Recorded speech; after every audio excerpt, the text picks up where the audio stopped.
नमस्कार, मैं अमित कुमार सिंह अन अकेडमी के इस लर्निंग प्लेटफॉर्म पे आपका स्वागत करता हूं। क्रैक यूपीएससी सीएससी जीएस यह भारत का सबसे बड़ा लर्निंग प्लेटफॉर्म है।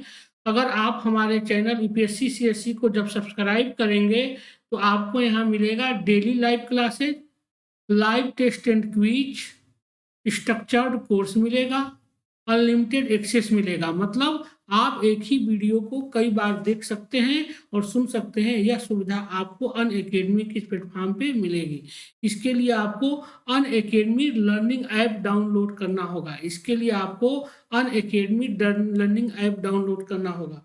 दोस्तों, अन अकेडमी आज एक ऐसा प्लेटफॉर्म है जहां भारत के सभी बेस्ट एजुकेटर जुड़े हुए हैं, चाहे वो किसी भी क्षेत्र से हो, कहीं से भी हो।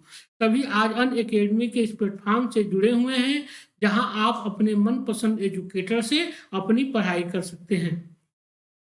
मैं अपने बारे में बता दूं, मैं अमित कुमार सिंह दिल्ली विश्वविद्यालय से ग्रेजुएशन और पोस्ट ग्रेजुएशन किया हूं तथा विगत 5 वर्षों से दिल्ली और इलाहाबाद के विभिन्न कोचिंग संस्थानों से जुड़ा हुआ हूं, जहां मैं करंट अफेयर, स्टैटिक जीके और हिस्ट्री पढ़ाता रहा हूं। मैं यूपीएससी का 2 बार और यूपीपीएससी का 3 बार इंटरव्यू दिया हूँ तथा अन्य स्टेट पीसीएसओ का मैं लगातार मेंस देता रहा हूँ। दोस्तों, आज अन अकेडमी का जो यूपीएससी सीएससी आज एक ऐसा चैनल है जहां 15,519 से ज्यादा कोर्सेज हैं जो कॉम्प्रिहेंसिव हैं। Get subscription now. UPSC CSC Hindi के चैनल पे 2 तरह का कोर्स है, एक है प्लस कोर्स, दूसरा है आइकॉनिक कोर्स। प्लस कोर्स में आपका 6 महीने का जो सब्सक्रिप्शन रखा गया है, इस पे इसका जो सब्सक्रिप्शन रखा गया है 40,500 रुपए। 12 महीने का सब्सक्रिप्शन रखा गया है 49,500। 24 महीने का सब्सक्रिप्शन रखा गया है 72,000 रुपए और 36 महीने का सब्सक्रिप्शन रखा गया है 90,000 रुपए। अगर आप हमारा कोड AKS001 हमारा कोड है, अगर आप इसको प्रयोग करते हैं तो आपको 10% की छूट मिलेगी और आपको 6 महीने का जो सब्सक्रिप्शन है वो 10% छूट के साथ आपको 36,450 रुपए। 12 महीने का जो सब्सक्रिप्शन है वो 10% छूट के साथ 44,550 रुपए। 24 महीने का जो सब्सक्रिप्शन है वो 10% छूट के साथ 72,000 की जगह पे 64,800 रुपए। और प्लस कोर्स में जहाँ 36 महीने का सब्सक्रिप्शन 90,000 रुपए है, अगर आप हमारा कोड AKS001 का प्रयोग करते हैं तो आपको 10% की छूट मिलेगी और आपके इसके लिए 81,000 रुपए पेड करना होगा। दूसरा जो कोर्स है वो है आइकॉनिक। दूसरा जो कोर्स है वो है आइकॉनिक। इसमें आपको क्या है, 12 महीने का जो सब्सक्रिप्शन रखा गया है वो रखा गया 74,500। 24 महीने का सब्सक्रिप्शन है 1,15,750। 36 महीने का सब्सक्रिप्शन रखा गया है 1,53,750 रुपए। अगर आप हमारा कोड AKS001 हमारा कोड है, अगर आप इसको प्रयोग करते हैं तो आपको 10% की छूट मिलेगी और आपको 12 महीने का जो सब्सक्रिप्शन है 74,500 की जगह पे 67,050 रुपए। 24 महीने का जो सब्सक्रिप्शन 1,15,750 रुपए है, अगर आप हमारा कोड AKS001 का प्रयोग करते हैं तो इसके लिए आपको 1,04,175 रुपए पेड करना पड़ेगा। 36 महीने का जो सब्सक्रिप्शन 1,53,750 है, अगर आप हमारा कोड AKS001 का प्रयोग करते हैं तो आपको इसके लिए 1,38,375 रुपए पेड करना होगा। दोस्तों, आइकॉनिक कोर्स उन लोगों के लिए है जो अभी अभी तैयारी शुरू की है, उनके लिए बहुत ही बेहतर कोर्स है। इसलिए दोस्त, आप लोग जरूर हमारा कोड AKS001 का प्रयोग कीजिए और जरूर एडमिशन लीजिए, आपको 10% की छूट मिलेगी। 6 मंथ बैच कोर्स की शुरुआत हो रही है। यूपीएससी सीएससी प्रीलिम्स 2021 के लिए 6 मंथ बैच कोर्स की शुरुआत हो रही है 18 फरवरी को। 18 फरवरी को 6 मंथ बैच कोर्स की शुरुआत हो रही है। 18 फरवरी को प्रीलिम्स के लिए, जहाँ पे बाइलिंगुअल हिंदी मीडियम और इंग्लिश मीडियम तीनों में पढ़ाया जाएगा। बाइलिंगुअल हिंदी मीडियम और इंग्लिश मीडियम तीनों में पढ़ाया जाएगा। कंप्लीट 1 ईयर बैच कोर्स की शुरुआत हो रही है यूपीएससी सीएससी 2022 के लिए 18 फरवरी से। यहाँ भी क्या रखा गया है, यहाँ भी लक्ष्य जो है यूपीएससी सीएससी 2022 की जीएस की पूर्ण तैयारी हिंदी और इंग्लिश में कराई जाएगी, हिंदी और इंग्लिश में, और बाइलिंगुअल यहाँ भी क्या होगा, बाइलिंगुअल इंग्लिश हिंदी में, तीनों में आपकी तैयारी कराई जाएगी। 1 ईयर बैच कोर्स है जीएस के लिए, और कंप्लीट 2 ईयर बैच कोर्स की शुरुआत हो रही है यूपीएससी सीएससी 2023 के लिए। ये अभी 28 फरवरी से 18 फरवरी से हो रही है। यहाँ भी क्या है, 2023 के लिए 2 ईयर बैच कोर्स की शुरुआत हो रही है। यहाँ भी बाइलिंगुअल हिंदी मीडियम और इंग्लिश मीडियम तीनों में तैयारी कराई जाएगी। और एनसीईआरटी बैच की शुरुआत हो रही है यूपीएससी सीएससी प्रीलिम्स के लिए 18 फरवरी से। यहाँ भी हिंदी मीडियम, इंग्लिश मीडियम और बाइलिंगुअल तीनों में तैयारी कराई जाएगी। इसलिए दोस्त आप हमारा कोड AKS001 का प्रयोग करते हुए एडमिशन लीजिए। आप लोग यहाँ पे आपको 10% की छूट मिलेगी। यूपीएससी सीएससी प्लस कोर्स में UPSC CSC optional plus iconic में यूपीएससी प्लस सीएससी जीएस का जो सब्सक्रिप्शन रखा गया है 12 महीने का सब्सक्रिप्शन है 88,705 रुपए। 24 महीने का सब्सक्रिप्शन रखा गया है 1,31,510 रुपए। 36 महीने का जो सब्सक्रिप्शन रखा गया है 1,67,220 रुपए। अगर आप हमारा कोड AKS001 का प्रयोग करेंगे तो आपको 10% की छूट मिलेगी। इसी तरह यूपीएससी सीएससी प्लस कोर्स में UPSC CSC GS plus UPSC CSC optional का कोर्स रखा गया है। 12 महीने का सब्सक्रिप्शन रखा गया है 70,103 रुपए। 24 महीने का सब्सक्रिप्शन रखा गया है 99,680 रुपए। और 36 महीने का सब्सक्रिप्शन रखा गया है 1,21,200 रुपए। अगर आप हमारा कोड AKS001 का प्रयोग करते हैं तो 10% की आपको छूट मिलेगी। और इसलिए दोस्त आप हमारा कोड AKS001 का प्रयोग कीजिए और 10% का छूट पाइए। इसी के साथ मैं अमित कुमार सिंह एक बार फिर आप लोगों का स्वागत करता हूं। दोस्त आज यहाँ हम पढ़ने जा रहे हैं धार्मिक तथा सामाजिक सुधार आंदोलन और सांस्कृतिक जागृति। मतलब क्या हुआ, आखिर भारत में धार्मिक सामाजिक सुधार की जरूरत ही क्यों पड़ी। हम देखते हैं कि क्या थी, भारत में मध्यकाल से, प्राचीन काल से ही हम देखते हैं क्या है कि वेदों के बाद, वैदिक एज के बाद से उत्तर वैदिक काल की शुरुआत हुई। उस समय से हम देखते हैं कि भारत में क्या हुआ, सामाजिक और धार्मिक रूप से क्या होने लगा, भेदभाव की स्थिति उत्पन्न हो गई, खास करके शूद्रों के साथ, महिलाओं के साथ। इसी भेदभाव की शुरुआत में हम देखते हैं कि सबसे पहले जैन और बौद्ध धर्म की उत्पत्ति होती है। यह क्या था, यह हिंदू धर्म के खिलाफ एक आंदोलन था। इसी तरह हम फिर वहां से देखते हैं कि जैन और बौद्ध धर्म का जब पतन हो जाता है, समाप्त हो जाता है प्रभाव, उसके बाद भी भारत में बहुत अच्छी स्थिति महिलाओं और शूद्रों की नहीं होती है। और इसीलिए हम देखते हैं कि समाज में भेदभाव बढ़ता ही जाता है और मध्यकाल तो बिल्कुल अंधकार युग के रूप में रहता है। लेकिन जब अंग्रेजों के आगमन के बाद, मतलब औरंगजेब की मृत्यु के बाद जब आधुनिक काल की शुरुआत होती है तो 19वीं सदी के आरंभिक दशकों में हम देखते हैं कि अब क्या होने लगा था कि भारत में पुनर्जागरण और सामाजिक सुधार तथा सांस्कृतिक जागृति लोगों के अंदर आने लगी थी और लोग अपने अधिकारों के प्रति अब सजग होने लगे थे। इसीलिए भारत में अब धार्मिक और सामाजिक सुधार आंदोलन की शुरुआत होने वाली थी, हुई। क्योंकि देखिए इसके पीछे कौन थे, इन सामाजिक सुधार आंदोलनों के पीछे वे पढ़े लिखे युवा थे, युवक लोग थे जो पश्चिमी सभ्यता से प्रभावित थे, जो पश्चिमी सभ्यता से प्रभावित थे। भारत का जो सामाजिक सुधार आंदोलन हुआ यह कहीं न कहीं यूरोप के पुनर्जागरण आंदोलन से प्रभावित था, यूरोप के पुनर्जागरण आंदोलन से भी प्रभावित था, क्योंकि बहुत सी चीजें वहां से इसमें स्वीकार किया गया। तो अब हम आज एक एक करके इसका हम अध्ययन करेंगे, धार्मिक और सामाजिक सुधार आंदोलन का, जिसमें हम इसको 2 भागों में बांट के पढ़ेंगे।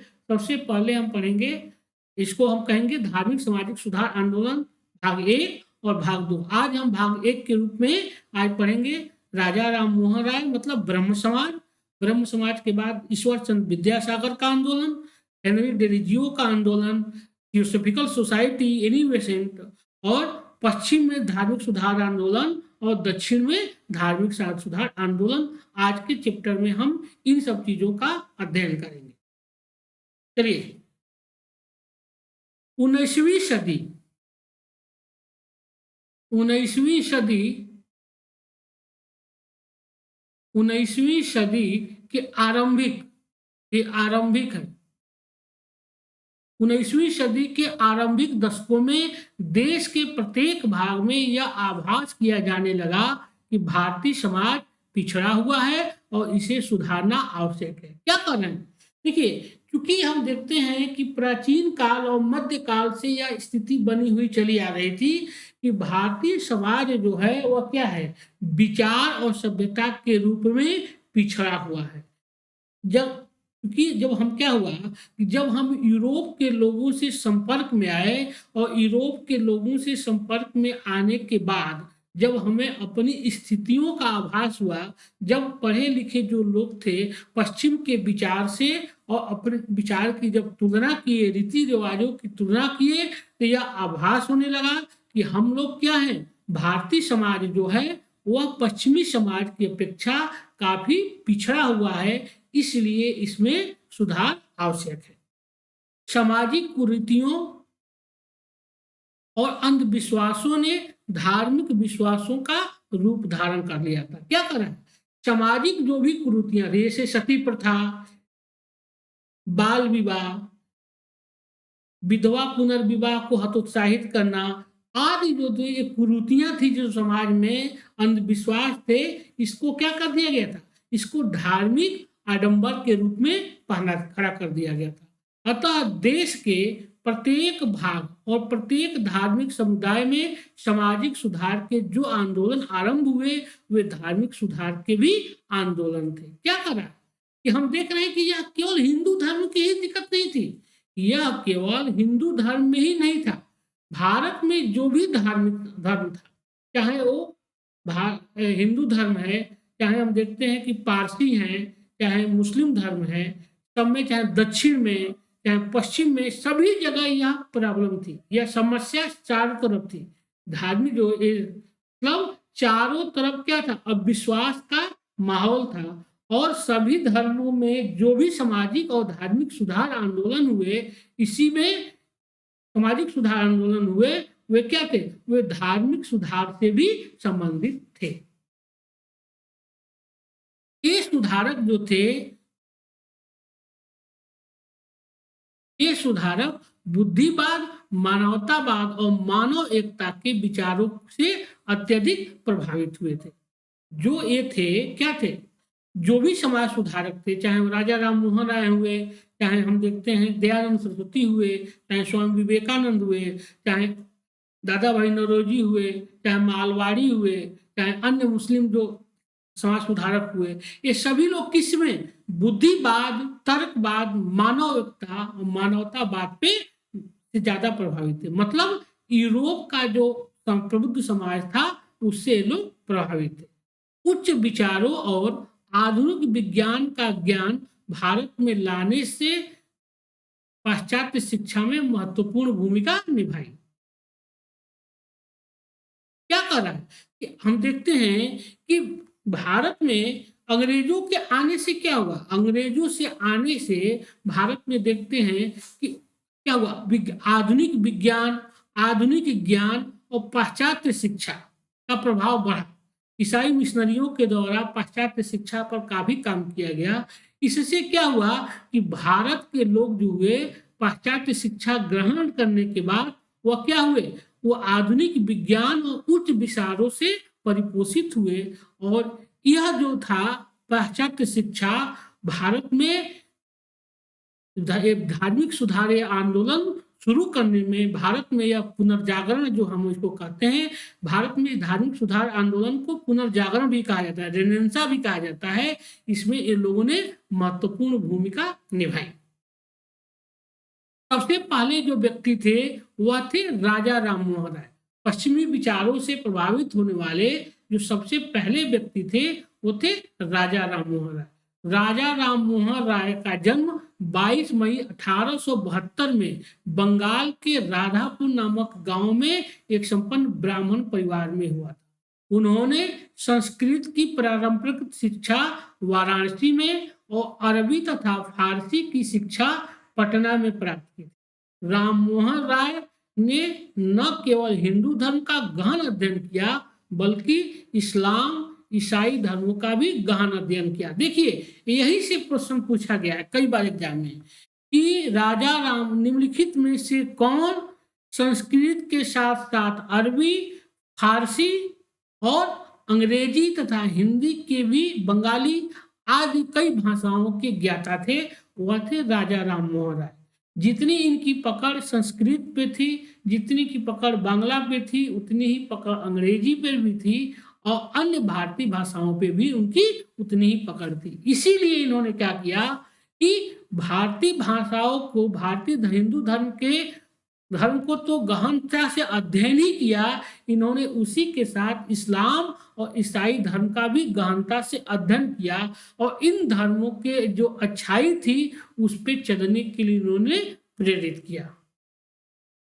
राजा राम मोहन राय ने 1822 में फारसी भाषा में मिरातुल अखबार और अंग्रेजी भाषा में ब्रह्म निकल पत्रिका प्रकाशित थी। कई बार एग्जाम में पूछा गया है कि मिरातुल अखबार किसकी रचना, किस भाषा में है, फारसी भाषा में, और यह किसके द्वारा निकाला गया था, राजा राम मोहन राय के द्वारा। परीक्षा दृष्टि इंपॉर्टेंट है मिरातुल अखबार। और अंग्रेजी भाषा में ब्रह्म निकल पत्रिका। ब्रह्म निकल पत्रिका जो है यह भी राजा राम मोहन राय के द्वारा 1822 में प्रकाशित किया गया। सुभाष चंद्र बोस ने राजा राम मोहन राय को युग दूत कहा है।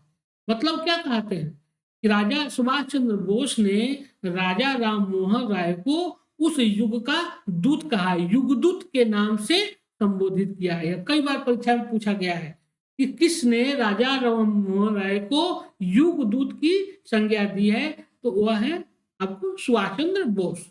मुगल बादशाह शासक अकबर द्वितीय ने राम मोहन राय को राजा की उपाधि प्रदान करके तत्कालीन ब्रिटिश सम्राट विलियम चतुर्थ के दरबार में भेजा था। यह भी कई बार एग्जाम में पूछा गया है कि किस शासक ने राजा राम मोहन राय को राजा की उपाधि से विभूषित किया था। तो मुगल शासक अकबर द्वितीय के द्वारा राम मोहन राय को राजा की उपाधि प्रदान करके ब्रिटिश सम्राट विलियम चतुर्थ के दरबार में भेजा गया था, जहां वहीं पे ब्रिस्टल में इनकी मृत्यु हो गई थी।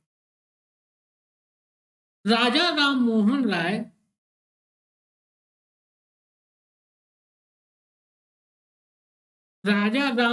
राय को भारतीय पुनर्जागरण का पिता माना जाता है। कई बार यह परीक्षा में पूछा गया है, यह कई बार पूछा गया है कि भारत में भारतीय पुनर्जागरण का पिता किसको कहा जाता है। भारतीय पुनर्जागरण का पिता किसको कहा जाता है, तो राजा राम मोहन राय को भारतीय पुनर्जागरण का पिता माना जाता है। ब्रह्म समाज धार्मिक सुधार का पहला महत्वपूर्ण संगठन था। ब्रह्म समाज जो था वो क्या था, धार्मिक सुधार का पहला सबसे महत्वपूर्ण संगठन था, जिसकी स्थापना किसने किया था, 1928 में राजा राम मोहन राय ने किया था। ब्रह्म समाज की स्थापना 1928 में राजा राम मोहन राय के द्वारा किया गया था। इसका क्या था, इसने मूर्ति पूजा और निरर्थक प्रथाओं तथा रीति रिवाजों का बहिष्कार किया। मतलब इन्होंने मूर्ति पूजा को, ब्रह्म समाज ने मूर्ति पूजा को के साथ साथ रीति निरर्थक जो प्रथाएं थी, इसे सती प्रथा, विधवा विवाह पुनर्प्रोत्साहित करना आदि का इन्होंने क्या किया। और जो हिंदू धर्म में जो कई रीति रिवाजें थी जो समाज को कहीं ना कहीं दुष्प्रभावित करती थी, उसका इन लोगों ने क्या किया, विरोध किया। वे भारतीय राष्ट्रवाद के जनक भी कहा जाता है। कई बार यह एग्जाम में पूछा गया है कि भारतीय राष्ट्रवाद का जनक किसको कहा जाता है, तो राजा राम मोहन राय को क्या कहा जाता है? भारतीय राष्ट्रवाद का जनक भी कहा जाता है। ये एकेश्वरवाद के समर्थक तथा बहुदेववाद के प्रबल विरोधी थे। क्या कह रहा है कि एक ईश्वर को हम विश्वास करते थे, एक ईश्वरवाद पे बल देते थे, ये नहीं कि, और ये क्या, बहुदेववाद के प्रबल विरोधी थे। क्योंकि बहुदेववाद से क्या हुआ, हम देखते हैं कि बहुत से ज्यादा देवताओं को मानने से क्या भी होता था, ये भी समाज में पिछड़ापन लाता था और वैमनस्य का कारण बनता था, जिसमें हम देखते हैं जैसे शय और नैनारों का, शय, नैनार और अलवारों का भी जो संघर्ष चला, या क्या था, मतलब क्या हुआ, बहुदेववाद मानने के कारण ही, अगर सभी लोग केवल एक ही ईश्वर में विश्वास करें तो कोई भी संघर्ष की स्थिति नहीं बनेगी। इन्होंने 1809 ईस्वी में, राजा राम मोहन राय ने 1809 ईस्वी में फारसी में एक पुस्तक गिफ्ट टू मोनोथिस्ट, तूफत उल मुबाहिदीन, कई बार एग्जाम में पूछा गया है, यह कई बार एग्जाम में पूछा गया है कि तूफत उल मुबाहिदीन जो पुस्तक थी किसके द्वारा प्रकाशित किया गया था। तूफत उल मुबाहिदीन जो पुस्तक थी किसके द्वारा लिखा गया था, तो यह किसके द्वारा, यह राजा राम मोहन राय के द्वारा फारसी भाषा में लिखा गया था। इन्होंने कलकत्ता में दो प्रमुख संस्थानों, आत्मीय सभा, कई बार एग्जाम में पूछा गया है कि आत्मीय सभा की स्थापना किसने की थी, तो 1814-15 में राजा राम मोहन राय, राजा 1814-15 में राजा राम मोहन राय ने, कहां पे, कलकत्ता में, कलकत्ता में राजा राम मोहन राय ने आत्मीय सभा की स्थापना 1814-15 ईस्वी में कलकत्ता में किया था तथा ब्रह्म समाज की स्थापना उन्होंने 20 अगस्त 1828 को कलकत्ता में किया। देखिए, राजा राम मोहन राय ने 1814-15 में आत्मीय सभा की स्थापना किया था कलकत्ता में तथा 20 अगस्त 1828 को इन्होंने ब्रह्म समाज की स्थापना किया था कलकत्ता में। 1817 ईस्वी में डेविड हेयर ने राजा राम मोहन राय के सहयोग से हिंदू कॉलेज तथा 1825 में कलकत्ता में वेदांत कॉलेज की स्थापना की। कई बार यह एग्जाम में पूछा गया है, कई बार यह एग्जाम में पूछा गया है कि 18 हिंदू कॉलेज, कलकत्ता हिंदू कॉलेज की स्थापना किसके द्वारा किया गया था, तो डेविड हेयर और राजा राम मोहन राय ने, उसमें ऑप्शन राजा राम मोहन राय दिया जाता है, तो हिंदू कॉलेज की स्थापना भी राजा राम मोहन राय ने किया तथा 1825 में इन्होंने कलकत्ता में संस्कृत शिक्षा के लिए वेदांत कॉलेज की स्थापना की। मतलब क्या है, 1817 में राजा राम मोहन राय ने डेविड हेयर के सहयोग से क्या किए थे, कलकत्ता में हिंदू कॉलेज की स्थापना किए तथा इसका प्रिंसिपल किसको बनाया गया था, डेविड हेयर को इसका प्रिंसिपल बनाया गया और 1825 में कलकत्ता में संस्कृत शिक्षा के अध्ययन के लिए इन्होंने वेदांत कॉलेज की स्थापना किया। सामाजिक सुधार के क्षेत्र में, सामाजिक सुधार के क्षेत्र में राजा राम मोहन राय की सबसे बड़ी उपलब्धि 1829 में सती प्रथा को वेंटिक की सहायता से प्रतिबंधित करना था। क्या कह रहा है कि हम देख रहे हैं कि सामाजिक सुधार का जो भी क्षेत्र हुआ, देखिए ब्रह्म समाज ने किस पे काम किया, राजा राम मोहन राय के द्वारा हम देखते हैं कि स्त्री शिक्षा पर बल दिया गया, सती प्रथा पे इन्होंने सबसे ज्यादा संघर्ष किया, क्योंकि इसके पीछे कहा जाता है कि इनके सामने, इन्हीं के सामने इनकी भाभी को सती कर दिया गया था, जिंदा जला दिया गया था इनकी भाई के अर्थी के साथ।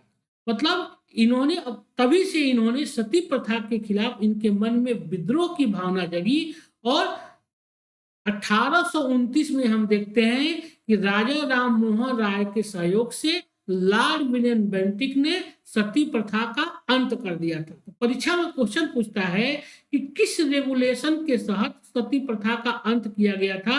रेगुलेशन रेगुलेशन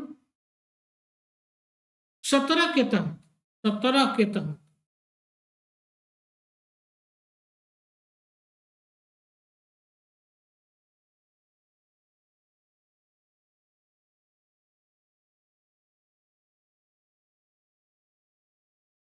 रेगुलेशन 17 के तहत रेगुलेशन 17 के तहत 1829 में राजा राम मनोहर राय के सहयोग से लॉर्ड विलियम बेंटिक ने सती प्रथा पर प्रतिबंधित कर दिया। इन्होंने बहुपत्नी प्रथा का भी विरोध किया। राजा राम मोहन राय ने बहुपत्नी प्रथा पर का भी विरोध किया।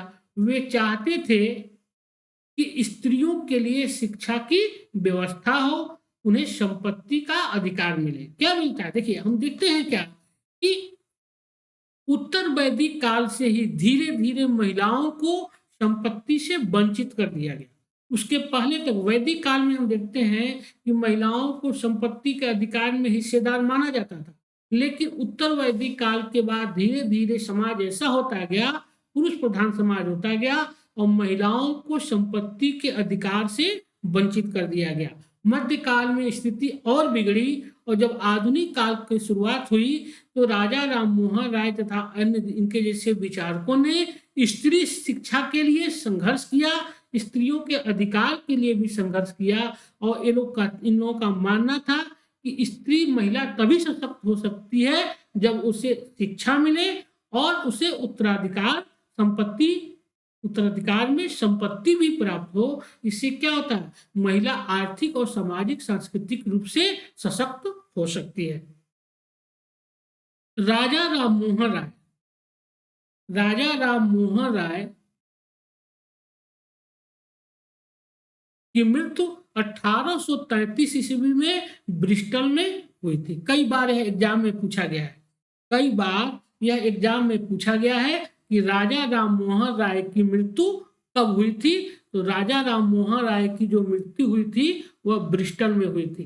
राजा राम मोहन राय की मृत्यु जब वो कहाँ गए थे, लंदन जब गए थे अकबर द्वितीय के मुकदमे की पैरवी करने के लिए, मतलब वहां के राजा से बात करने जब गए थे तो उसी समय इनकी मृत्यु वहीं पे हो गई थी, ब्रिस्टल में।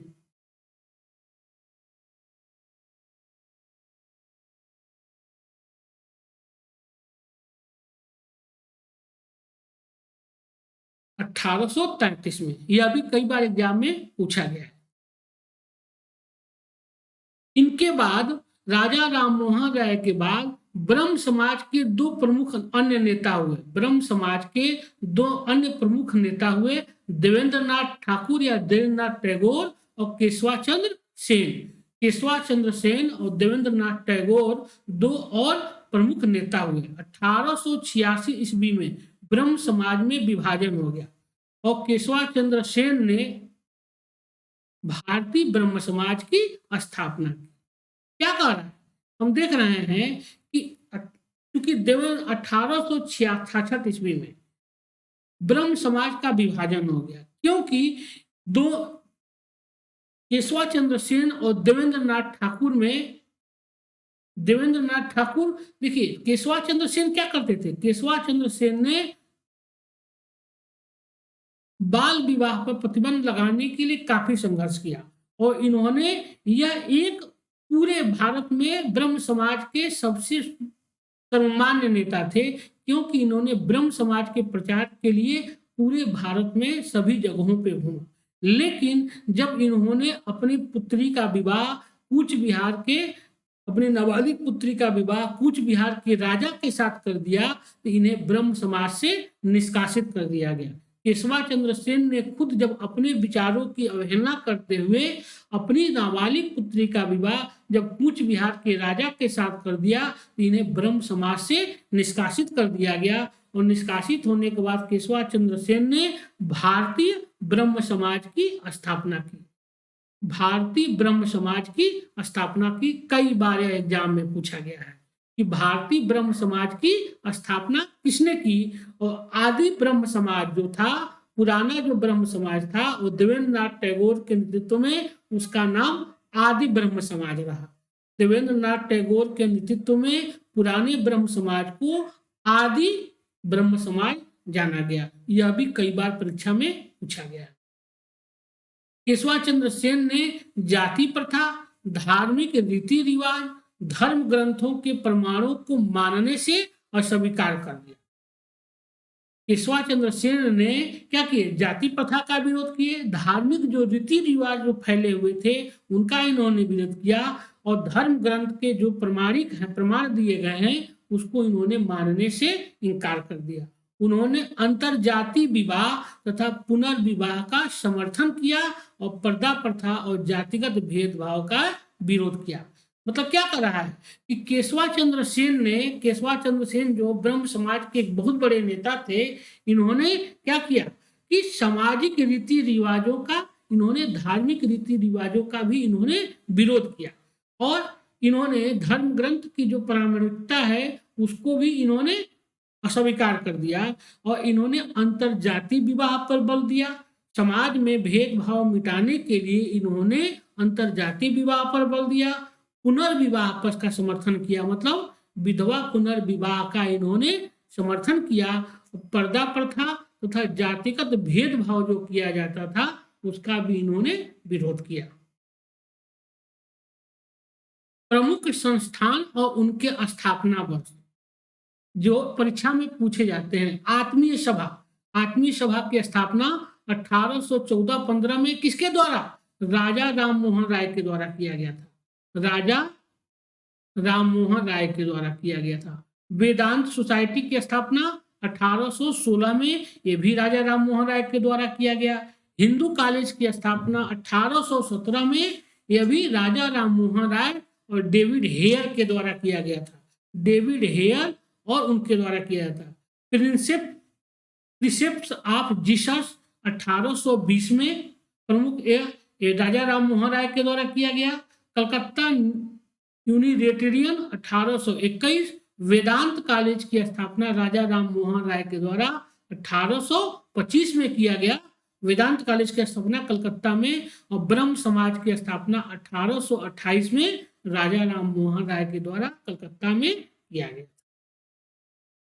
और दूसरे व्यक्ति हैं हेनरी विलियम डेरिजियो और यंग बंगाल आंदोलन। बंगाल में आधुनिकीकरण के आंदोलन को आगे बढ़ाने में कलकत्ता के हिंदू कॉलेज ने महत्वपूर्ण भूमिका निभाई। हेनरी विलियम डेरिजियो स्कॉटलैंड के निवासी थे और घड़ियां बेचने कलकत्ता आए थे, परंतु कुछ समय पश्चात बंगाल में आधुनिक शिक्षा के प्रसार करना उनका जीवन का प्रमुख उद्देश्य बन गया। कर रहा है क्या कि हेनरी विलियम डेरिजियो, इन्होंने कौन सा यंग बंगाल आंदोलन की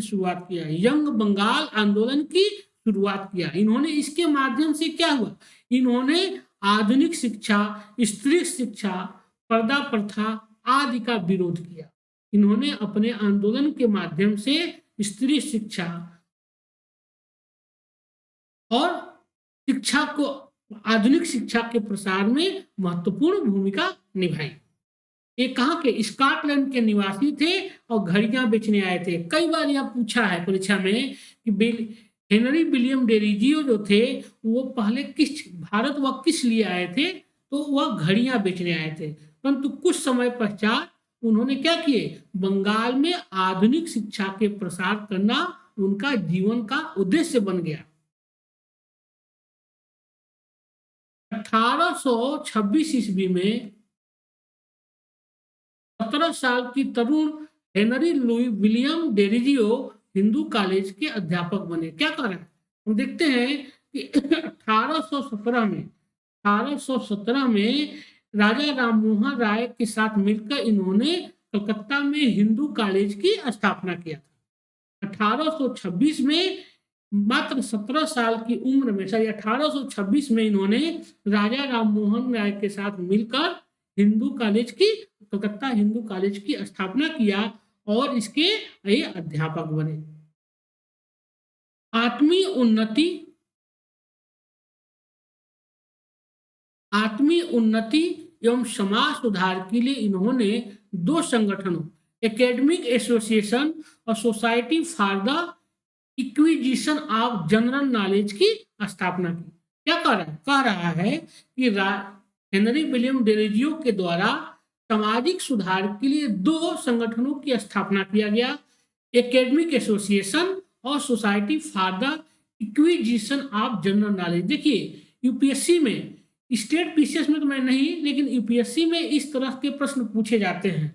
अब मान लीजिए कि यूपीएससी यही प्रश्न बनाता कि निम्नलिखित में से इन संगठनों की स्थापना किसके द्वारा की गई थी, society for the acquisition of general knowledge और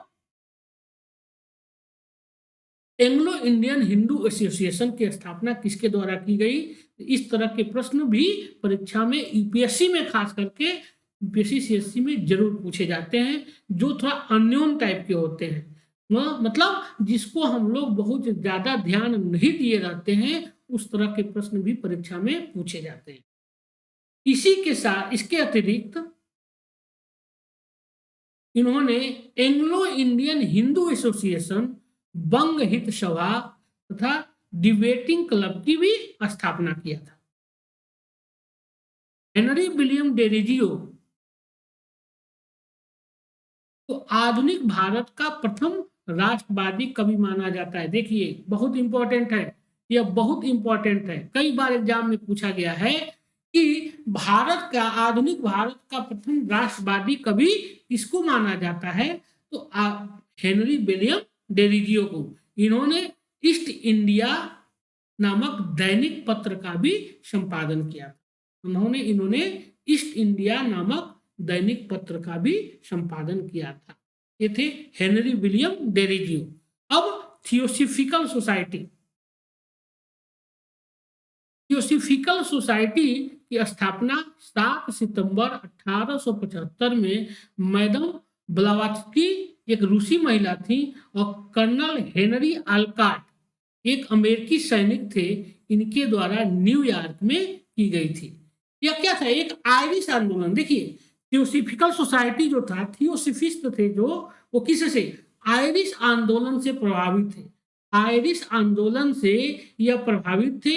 और थियोसॉफिकल सोसाइटी की जो स्थापना किया गया था सबसे पहले 1875 ईस्वी में मैडम ब्लावात्स्की और हेनरी अल्काट के द्वारा न्यूयॉर्क में किया गया था। कई बार यह एग्जाम में पूछा गया है, कई बार यह एग्जाम में क्वेश्चन पूछा गया है।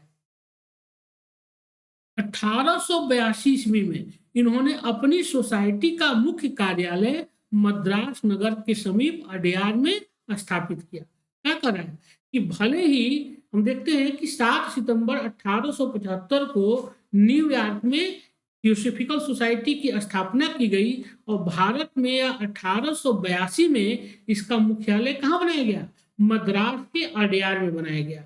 मद्रास के अडयार में इसको, यहाँ पे इन्होंने अपना मुख्यालय खोला।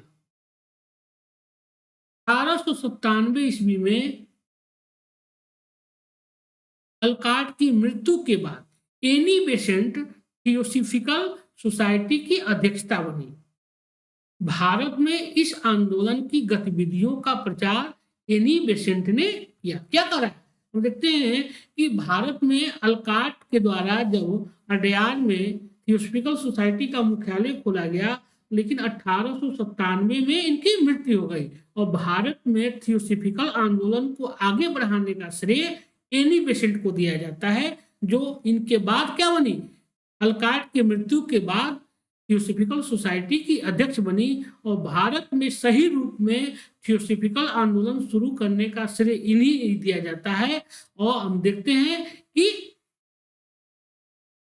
इसी के तहत इन्होंने 1898 ईस्वी में बनारस में सेंट्रल हिंदू कॉलेज की स्थापना किया था। कई बार एग्जाम में यह पूछा गया है, कई बार यह एग्जाम में पूछा गया है कि बनारस में सेंट्रल हिंदू कॉलेज की स्थापना किसके द्वारा किया गया था, तो यह किया गया था आपको एनी बेसेंट के द्वारा, और जो 1916 में मदन मोहन मालवीय के प्रयासों से बनारस हिंदू विश्वविद्यालय के नाम से अस्तित्व में आया। मतलब क्या कहा कि 1898 में जो एनी बेसेंट के द्वारा जो हिंदू कॉलेज की स्थापना की गई थी, सेंट्रल हिंदू कॉलेज की स्थापना की गई थी बनारस में, यही आगे चलकर 1916 में मदन मोहन मालवीय ने इसको बनारस हिंदू विश्वविद्यालय में तब्दील कर दिया था। देखते यहाँ से भी क्वेश्चन पूछा गया है कि बनारस हिंदू विश्वविद्यालय की स्थापना कब की गई थी, तो 1916 में मदन मोहन मालवीय के द्वारा। यहाँ से प्रश्न पूछा जाता है।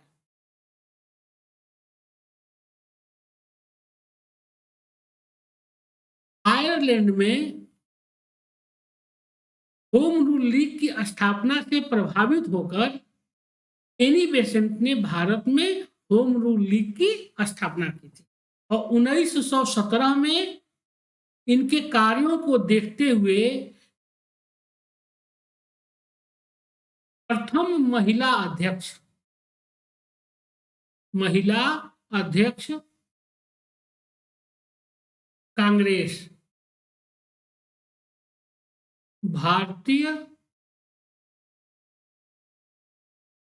राष्ट्रीय कांग्रेस कलकत्ता में, कई बार यह एग्जाम में पूछा गया है, कई बार। इनको इनके कार्यों को देखते हुए, इनके सामाजिक सुधार आंदोलनों को देखते हुए 1917 में इन्हें भारतीय राष्ट्रीय कांग्रेस का पहला महिला अध्यक्ष बनने का गौरव प्राप्त हुआ। कलकत्ता अधिवेशन में 1917 में इन्हें कांग्रेस का अध्यक्ष बनाया गया और कांग्रेस की अध्यक्षता करने वाली यह प्रथम महिला थी। तो हम देखते हैं कि अगले समाज सुधारक थे ईश्वरचंद विद्यासागर। इनका जन्म 1820 में एक ब्राह्मण परिवार में हुआ था।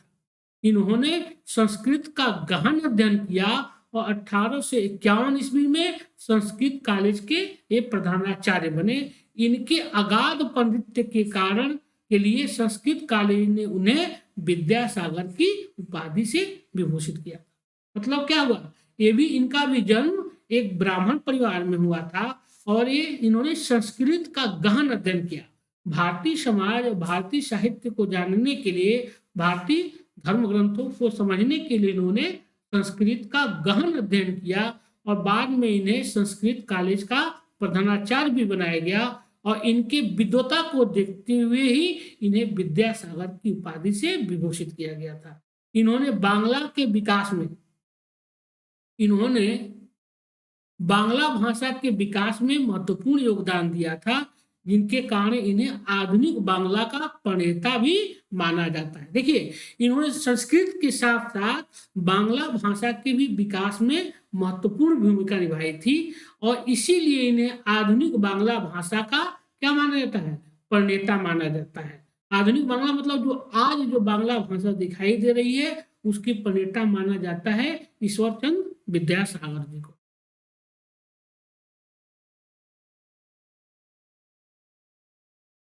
विद्यासागर ने स्त्री जाति के उत्थान के लिए महान कार्य किया।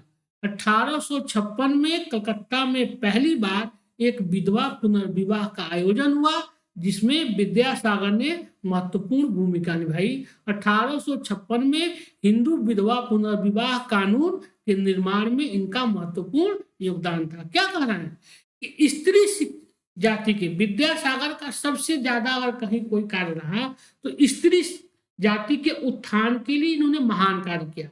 स्त्री शिक्षा पर भी इन्होंने बहुत कार्य किया और पूरे बंगाल में इन्होंने महिलाओं के लिए स्कूल खोले, महिलाओं के स्कूल खोले और सबसे बड़ा इनका योगदान था विधवा पुनर्विवाह का।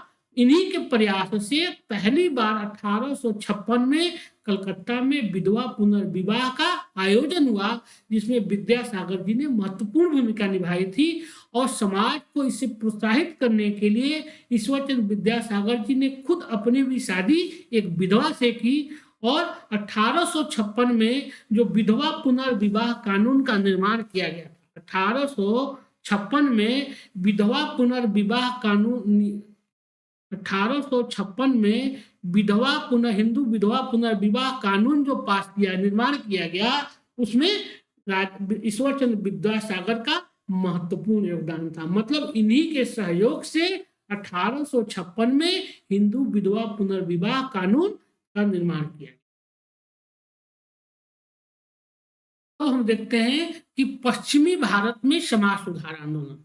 पश्चिमी भारत में समाज सुधार आंदोलन 1867 में बंबई में प्रार्थना समाज की स्थापना की गई। कौन किया था? इसके दो प्रमुख नेता थे, महादेव गोविंद रानाडे और रामकृष्ण गोपाल भंडारकर। रामकृष्ण गोपाल, देखिए बहुत बार यह एग्जाम में पूछा गया है कि प्रार्थना सभा की स्थापना, समाज की स्थापना कब हुई थी, इसके संस्थापक कौन थे? 1867 में बंबई में प्रार्थना समाज की स्थापना की गई थी। इसके संस्थापक महादेव गोविंद रानाडे और रामकृष्ण गोपाल भंडारकर थे। तो परीक्षा में जो पूछता है वह महादेव गोविंद रानाडे ही पूछा जाता है। इसका क्या कार्य था? इन्होंने जाति प्रथा और अस्पृश्यता की निंदा की। मतलब पश्चिम भारत में जो यह प्रार्थना समाज के नाम से आंदोलन की शुरुआत हुआ बंबई में से, इसने क्या किया कि जाति प्रथा का विरोध किया और छुआछूत, अस्पृश्यता मतलब छुआछूत का इन्होंने विरोध किया। रानाडे ने स्त्रियों के उद्धार के लिए अनेक कार्य किए और विधवा पुनर्विवाह का इन्होंने समर्थन किया। देखिए स्त्री शिक्षा, प्रार्थना समाज भी वही कार्य किया जो हम देखते हैं कि बंगाल में ब्रह्म समाज ने किया था। ब्रह्म समाज ने और ईश्वर चंद्र विद्यासागर ने जो किया वही कार्य यहाँ पे महादेव गोविंद रानाडे ने भी पश्चिम भारत खास करके बंबई प्रांत में किया। क्या किए थे वे? स्त्रियों की उद्धार के लिए स्त्री शिक्षा पर इन्होंने बहुत कार्य किया और विधवा पुनर्विवाह का इन्होंने समर्थन किया, जाति प्रथा का विरोध किया और छुआछूत का भी विरोध किया। रानाडे हिंदू मुसलमान एकता के क्या थे? प्रबल समर्थक थे। रानाडे जो थे वह हिंदू मुस्लिम एकता के प्रबल समर्थक थे। उन्होंने कहा था कि जब तक हिंदू और मुसलमान एक दूसरे से हाथ नहीं मिलाते तब तक इस विशाल देश में कोई प्रगति नहीं हो सकती। अब सोच लीजिए कि यह कितने आधुनिक थे, यह कितने आधुनिक विचारधारा से थे उस समय, कि इन्होंने उसी समय कह दिया था कि जब तक हिंदू मुसलमान एक दूसरे से हाथ नहीं मिलाते हैं, मतलब जब तक समाज में वैमनस्य की स्थिति रहेगी तब तक यह देश प्रगति नहीं कर सकता है। देखिए यह स्वाभाविक ही है कि समाज, जब तक समाज में वैमनस्य रहे, छूट ऊंच नीच धार्मिक आधार पे आज जब भेदभाव रहेगा तो कोई भी समाज प्रगति नहीं कर पाएगा। देखिए वही समाज ज्यादा प्रगतिशील माना जाता है जहां पे एक चीज विद्यमान नहीं होते। शिक्षा का मतलब क्या होता है? शिक्षा का मतलब होता है प्रगतिशील होना, और शिक्षा हमें इन सब चीजों से दूर लेकर जाती है, ऊपर सोचने की बात करती है। और उस समय के यह विचारक जो थे हिंदू मुस्लिम एकता के क्या थे? प्रबल समर्थक थे। और इन्होंने कहा था कि जब तक हिंदू और मुसलमान एक दूसरे के साथ नहीं आएंगे तब तक इस विशाल देश में कोई प्रगति नहीं हो सकती है। दूसरे जो समाज सुधारक थे पश्चिम में वो थे गोपाल हरि देशमुख। इनको क्या कहा जाता है? लोक हितवादी के नाम से जाना जाता है। कई बार यह एग्जाम में पूछा गया है। गोपाल हरि देशमुख जो कई बार एग्जाम में पूछा गया है, निम्नलिखित में से किसको लोक हितवादी के नाम से पुकारा जाता है? तो गोपाल हरि देशमुख को। और ज्योतिराव गोविंदराव फूले, एक थे गोपाल हरि देशमुख पश्चिम में, जिनको लोक हितवादी कहा जाता था, और दूसरे हुए समाज सुधारक ज्योतिबा फूले जो ज्योतिबा के नाम से प्रसिद्ध थे। पश्चिम भारत के ये लोग महान समाज सुधारक थे। कौन? गोपाल हरि देशमुख जिनको लोक हितवादी कहा जाता था, और ज्योतिराव गोविंदराव फूले जिनको ज्योतिबा के नाम से जाना जाता था। महात्मा फूले ने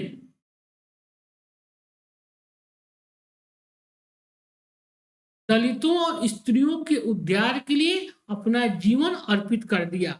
1848 में इन्होंने निम्न जातियों की कन्याओं के लिए स्कूल खोला। क्या करा कि महात्मा जो ज्योतिबा फुले थे, इन्होंने क्या किया था, सत्य शोधक समाज की स्थापना किया और सत्य शोधक आंदोलन चलाया, जिसमें इन्होंने पिछड़े और दलित वर्गों के उद्धार के लिए बहुत कार्य किए और दलितों तथा स्त्रियों के उद्धार के लिए इन्होंने अपना पूरा जीवन इनमें समर्पित कर दिया। और 1848 ईस्वी में इन्होंने निम्न जाति के कन्याओं के उद्धार के लिए कई स्कूल खोले। पूना में इन्होंने स्कूल खोला था। समझ लीजिए कि उस समय ब्राह्मणवाद के विरोध में जाकर यह सब काम करना कितना कठिन हुआ होगा, लेकिन इन्होंने अपना पूरा जीवन इनके लिए समर्पित कर दिया, इसीलिए इन्हें महात्मा फूले के नाम से जाना जाता है। 1873 ईस्वी में इन्होंने सत्य शोधक समाज की स्थापना किया था। कई बार यह एग्जाम में पूछा गया है। देखिए कि 1873 में इन्होंने सत्य शोधक समाज की स्थापना किया था और सभी जातियों तथा धर्मों के लोगों को आश्रय प्रदान किया। मतलब क्या था, सत्य शोधक समाज जो था उसमें कोई भी जातिगत भेदभाव नहीं था, यह सभी जातियों के लिए इसका दरवाजा खुला हुआ था। देखिए कई बार यह पूछा गया है कि निम्नलिखित में से किस पश्चिम के आंदोलन ने दलितों और पिछड़ों के उद्धार के लिए काफी काम किया, तो वह था सत्य शोधक समाज। सत्य शोधक समाज का लक्ष्य था दलित जातियों के लोगों के लिए, कई बार यह एग्जाम में पूछा गया है, दलित जातियों के लोगों के लिए समान अधिकार प्राप्त करना तथा उन पर जातिगत भेदभाव एवं छुआछूत के आधार पर किए जा रहे अत्याचार का विरोध करना। क्या कर रहा है कि सत्यशोधक समाज जो आंदोलन चला उसका क्या उद्देश्य था कि दलित जातियों पर समान अधिकार, दलित जातियों के लिए भी ऊंची जातियों के बराबर का अधिकार प्राप्त करना और जातिगत भेदभाव जो है समाज में, छुआछूत है, इसके आधार पे जो अत्याचार होता है उसका इन्होंने विरोध किया। महात्मा फूले ने ब्राह्मण पुरोहितों की अनुपस्थिति में विवाह समारोह संपन्न कराने की प्रथा चलाई थी। क्या किया, इन्होंने ब्राह्मणवाद का विरोध किया। देखते हैं कि पुणे में इन्होंने काफी ब्राह्मणवाद का विरोध किया और ब्राह्मणों के बिना भी एक है, इनका कहना था, इनके आंदोलन का उद्देश्य भी था कि कोई जरूरी नहीं है कि शादी विवाह में जो भी कर्मकांड जो कराए जाते हैं वो ब्राह्मणों के द्वारा कराए जाए, या कोई भी व्यक्ति जो विद्वान है जो इनको करा सकता है, भले वह दलित ही क्यों न हो, वह करा सकता है। और महात्मा फूले के द्वारा बहुत से विवाह समारोह को इन्होंने खुद ही संपन्न कराया।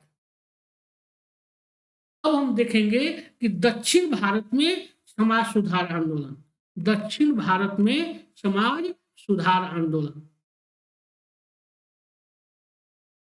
ब्रह्म समाज से प्रेरित होकर 1864 में मद्रास में वेद समाज की स्थापना किया गया। देखिए देखते हैं 1828 में क्या हुआ था, कलकत्ता में ब्रह्म समाज की स्थापना हुई थी और ब्रह्म समाज से ही प्रेरणा लेते हुए मद्रास में 1864 में वेद समाज की स्थापना की गई थी। किसके द्वारा, बिरसे लिंगम के द्वारा किया गया। वेद समाज की स्थापना किसके द्वारा किया गया था, बिरसे लिंगम के द्वारा किया गया था। वेद समाज की स्थापना बिरसे लिंगम के द्वारा, बिरसे लिंगम के द्वारा ब्रह्म समाज की, सॉरी, वेद समाज की स्थापना किया गया था। ये देखिए क्वेश्चन ये पूछा गया है कि कौन सा दक्षिण का आंदोलन जो था वह ब्रह्म समाज से प्रभावित था, तो वह था 1864 में बिरसे लिंगम द्वारा चलाया गया वेद समाज।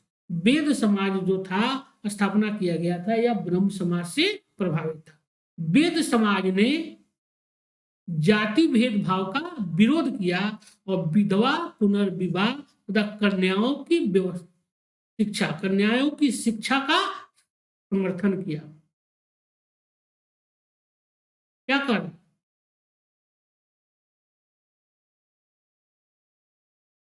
देखिए ब्रह्म समाज तथा जो अन्य समाज सुधार हुए जिनका जो उद्देश्य था वही उद्देश्य इसका भी था, इसको ही उद्देश्य हम देखते हैं कि वेद समाज का भी था। वेद समाज ने भी क्या किया, जाति प्रथा का विरोध किया। जाति जो भेदभाव हो रहा था समाज में, उसका इन्होंने विरोध किया। विधवा पुनर्विवाह का इन्होंने समर्थन किया और कन्याओं की शिक्षा का भी इन्होंने समर्थन किया।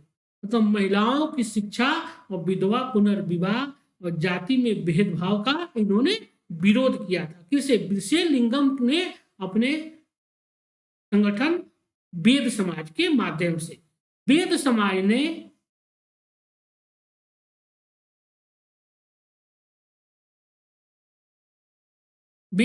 ने भी कट्टरपंथी हिंदुओं के अनुष्ठानों और अंधविश्वासों की निंदा की एवं सर्वशक्तिमान ईश्वर में आस्था व्यक्त की। क्या कह रहा है कि वेद समाज ने भी क्या किया, वेद समाज ने कट्टरपंथी जो हिंदू थे, अनुष्ठान थे आदि का इन्होंने विरोध किया, भेदभाव का विरोध किया, जो कट्टरपंथी जो हिंदुओं में अनुष्ठान जो होते थे इसका विरोध किया, और इन्होंने एक सर्वशक्तिमान ईश्वर का की आस्था व्यक्त की। मतलब जो कहा एक ईश्वर हो, वो भी क्या है, सर्वशक्तिमान है, जिसने सबको बनाया है, पूरे सब और सभी धर्मों का एक ही देव है, इसका इन्होंने इसका समर्थन किया।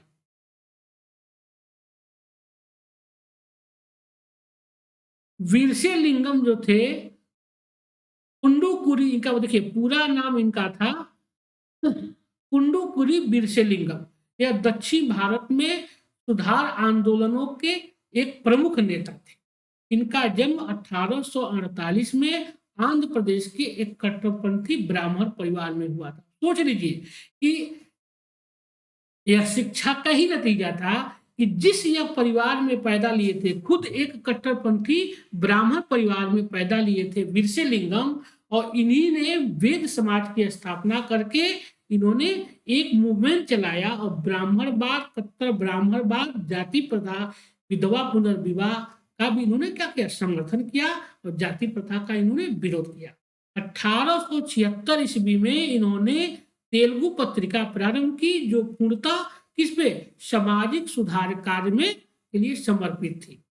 उनका सबसे महत्वपूर्ण कार्य स्त्रियों की विमुक्ति से संबंधित था। मतलब क्या किया, कहने का विमुक्ति मतलब क्या किया, इन्होंने स्त्रियों के खिलाफ जो अन्याय हो रहे थे, जिसे विधवा पुनर्विवाह का समर्थन किया, महिलाओं की शिक्षा का समर्थन किया, आज इनके विमुक्ति के लिए इन्होंने अपने संगठन वेद समाज के माध्यम से कार्य किया।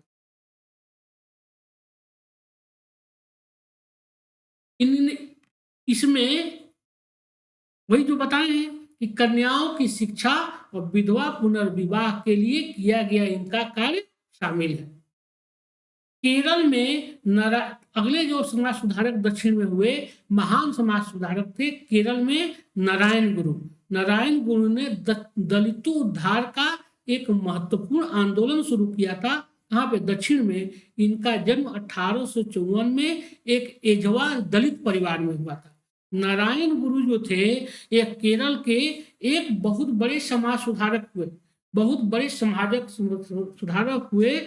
ये क्या थे, ये खुद एक एजवा दलित परिवार में इनका जन्म हुआ था।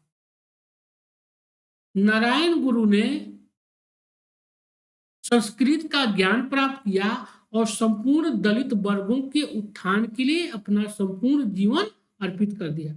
नारायण गुरु क्या थे, अब समझ लीजिए कि भारी विरोध के बावजूद भी, चूंकि दलित वर्ग को संस्कृत के अध्ययन से वंचित रखा गया था, लेकिन नारायण गुरु ने संस्कृत का अध्ययन किया और अपना संपूर्ण जीवन इन्होंने दलित वर्गों के उत्थान के लिए समर्पित कर दिया। और इन्हीं के द्वारा एजवा आंदोलन की शुरुआत भी की गई थी। कहाँ पे, केरल में किया गया था।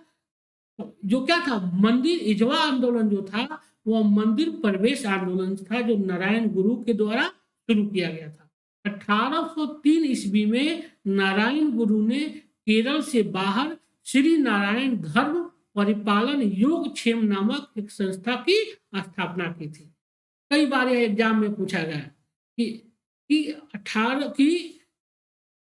नारायण धर्म परिपालन योगक्षेम नामक संस्था की स्थापना किसके द्वारा किया गया था। यूपीएससी सीएससी में यह क्वेश्चन पूछा गया है।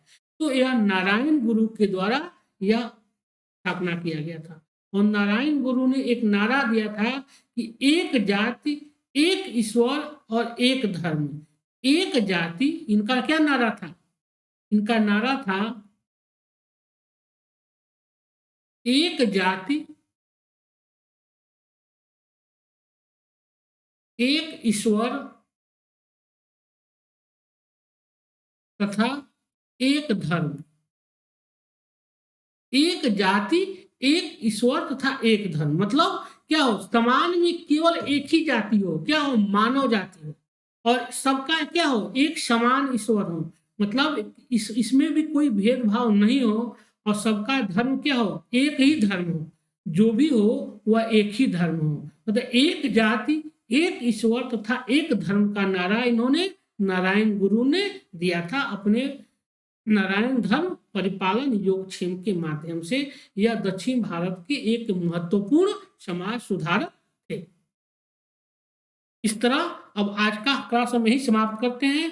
अब देखिए, पुनर्जागरण मतलब धार्मिक सुधार आंदोलन में हम लोग कल पढ़ेंगे दयानंद सरस्वती। दयानंद सरस्वती मतलब आर्य समाज पढ़ेंगे। आर्य समाज के साथ साथ हम पढ़ेंगे मुस्लिम सुधार आंदोलन, पारसी धर्म सुधार आंदोलन आदि का हम कल दूसरे अपने क्लास में अध्ययन करेंगे। और इसी के साथ मैं अमित कुमार सिंह आप लोगों का एक बार धन्यवाद देता हूं दोस्त। अनअकैडमी कम बैच जो 28 फरवरी को होगा, उसके लिए आप लोग हमारे यूजर कोड AKS001 AKS001 के माध्यम से आप लोग जरूर रजिस्ट्रेशन करा लीजिए, इनरोल हो जाइए 28 फरवरी को 11 बजे। इसमें क्या है? विनिंग अमेजिंग प्राइज रखा गया है। आपको इसमें सब्सक्रिप्शन मिलेगा, इसमें मिलेगा आपको 60 क्वेश्चन दिया जाएगा, 45 मिनट का समय होगा, रेटिंग स्कोरिंग मिलेगी, क्वांटिटी कंटेक्ट मिलेगा। और आप में इसमें से जो 1 रैंक से 4 रैंक तक लाएगा, मतलब 150 रैंक तक जो लाएगा, उसको यूपीएससी सीएससी सब्सक्रिप्शन में छूट दिया जाएगा। इसी के साथ मैं अमित कुमार सिंह आज का क्लास यही समाप्त करता हूं दोस्त। कल के क्लास में हम फिर मिलेंगे इसी चैप्टर मतलब धार्मिक सुधार आंदोलन का भाग 2 के नाम से। मतलब हम आर्य समाज पढ़ेंगे, आर्य समाज के बाद हम पढ़ेंगे उसमें मुस्लिम सुधार धार्मिक सुधार आंदोलन जो हुआ उसके बारे में पढ़ेंगे, पारसी धार्मिक सुधार आंदोलन के बारे में पढ़ेंगे, और अन्य इस आंदोलनों को कल के हम क्लास में पढ़ेंगे। इसी के साथ मैं आज का क्लास समाप्त करता हूं दोस्त। यह जो क्लास है या यूपीएससी सीएससी 21, 22, 23 या अन्य स्टेट पीसीएस जो भी आप परीक्षा दे रहे हो उसकी दृष्टि से इम्पोर्टेंट है। नमस्कार, धन्यवाद।